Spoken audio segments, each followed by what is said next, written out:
Hello friends मैं दीपांकर तांबली आपलोक सकलोके प्रथमे स्वागतम जनाइछु। আজি मैं स्टेट बैंक ऑफ इंडियार निউজ एटार ओपৰত আপডেটস দিবলৈ ভিডিওটো কৰিছো। আপোনালোকে সকলোৱে খবৰ এটা শুনিছে চাগৈ যে SBI অতি সোনকালে তেওঁলোকৰ ডেবিট কাৰ্ডৰ ফেসিলিটিটো বন্ধ কৰিব গৈ আছে। সো ATM মেচিনৰ ডেবিট কাৰ্ড ফেসিলিটিজ যদি বন্ধ হৈ যায় তেতিয়া আমি ডেবিট কাৰ্ড নোহোৱাকৈ কেনেকৈ টকা উলিয়াব পাৰিম তাকে লৈ ভিডিওটো বনাইছো। সেইবাবে আপোনালোকে ভিডিওটো অলপ নকটাকৈ শেষলৈ চাব। ভিডিওটো স্কিপ কৰিলে ইম্পৰ্টেন্ট তথ্যবোৰ থাকি যাব, তেতিয়া ভিডিওটো আপোনালোকে ভালকৈ বুজি নাপাব। আৰু ভিডিওটো ভাল পালে আপোনালোকে মোৰ চেনেলটো সাবস্ক্ৰাইব কৰিব আৰু বেল আইকন বাটনটো ক্লিক কৰিব নাপাহৰিব।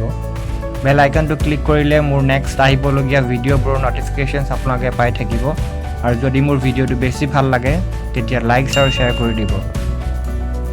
ফ্ৰেণ্ডছ, SBI হৈছে ভাৰতৰ আটাইতকৈ ডাঙৰ বেংক। SBI ডিজিটেল ইণ্ডিয়া প্লেটফৰ্মত কেশলেছ ট্ৰানজেকশ্যন কৰাত বেছি প্ৰাধান্য দিবলৈ গৈছে। সেইবাবে SBI য়োনো কেশ নামৰ মোবাইল এপ এটা যোৱা বছৰ লঞ্চ কৰিছিল।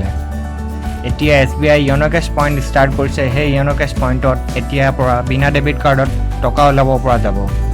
য়োনো কেশ পইণ্টটো কিছুমান ATM মেচিনৰ লগত লিংক কৰা থাকে। এতিয়া কেনেকৈ য়োনো কেশ পইণ্টত বিনা ডেবিট কাৰ্ডত টকা ওলাব পাৰি বুজি লওঁ আহক। ফাৰ্ষ্টত আপোনালোকে নিজৰ মোবাইলত গুগল প্লে ষ্টৰৰ পৰা য়োনো SBI এপটো ইনষ্টল কৰি ৰেজিষ্ট্ৰেশ্যন কৰি ল'ব লাগিব।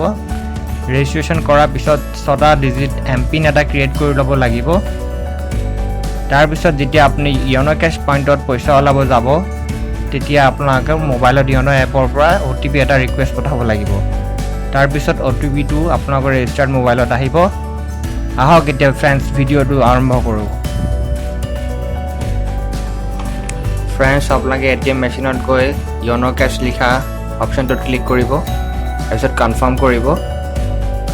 তাৰপিছত আপোনালোকে উইথড্ৰল এমাউণ্টটো যিটো টকা উলিয়াব এণ্টাৰ কৰি য়েছ কৰিব। তাৰপিছত আপোনালোকৰ যিটো এমপিন আছে 6টা ডিজিটৰ সেইটো এণ্টাৰ কৰিব।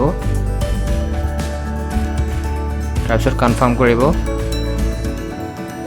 এতিয়া আপোনালোকৰ এটা OTP জেনেৰেট হ'ব। সেই OTPটো মোবাইলত আহিব। মোবাইলৰ পৰা আপোনালোকে চাই পিনে সেইটো কনফাৰ্ম কৰিব। তাৰপিছত আপোনালোকৰ উইথড্ৰল ট্ৰানজেকশ্যনটো কমপ্লিট হৈ যাব আৰু মেচিনৰ পৰা টকাটো ওলাই আহিব। ফ্ৰেণ্ডছ, আপোনালোকৰ ভিডিওটোৰ ওপৰত যদি কিবা কনফিউজন থাকিলে মোক কমেণ্টছ দিব। মই আপোনালোকৰ কনফিউজনটো ক্লিয়াৰ কৰিব চেষ্টা কৰিম। আৰু যদি য়োনো কেশ SBI এপটো ইনষ্টল কৰা ভিডিওটো বনাব লাগে তেন্তে মোক কমেণ্টছ লিখি দিব। মই ভিডিওটো আপোনালোকক নেক্সট ভিডিও বনাই দিবলৈ চেষ্টা কৰিম। চ' বন্ধুসকল, আজিলৈ বিদায় লৈছোঁ। সকলোৱে নিজৰ হেল্থৰ যত্ন লওক, নিজৰ পৰিয়ালক টাইম দিয়ক আৰু পেৰেণ্টছৰ কেয়াৰ লওক। ধন্যবাদ।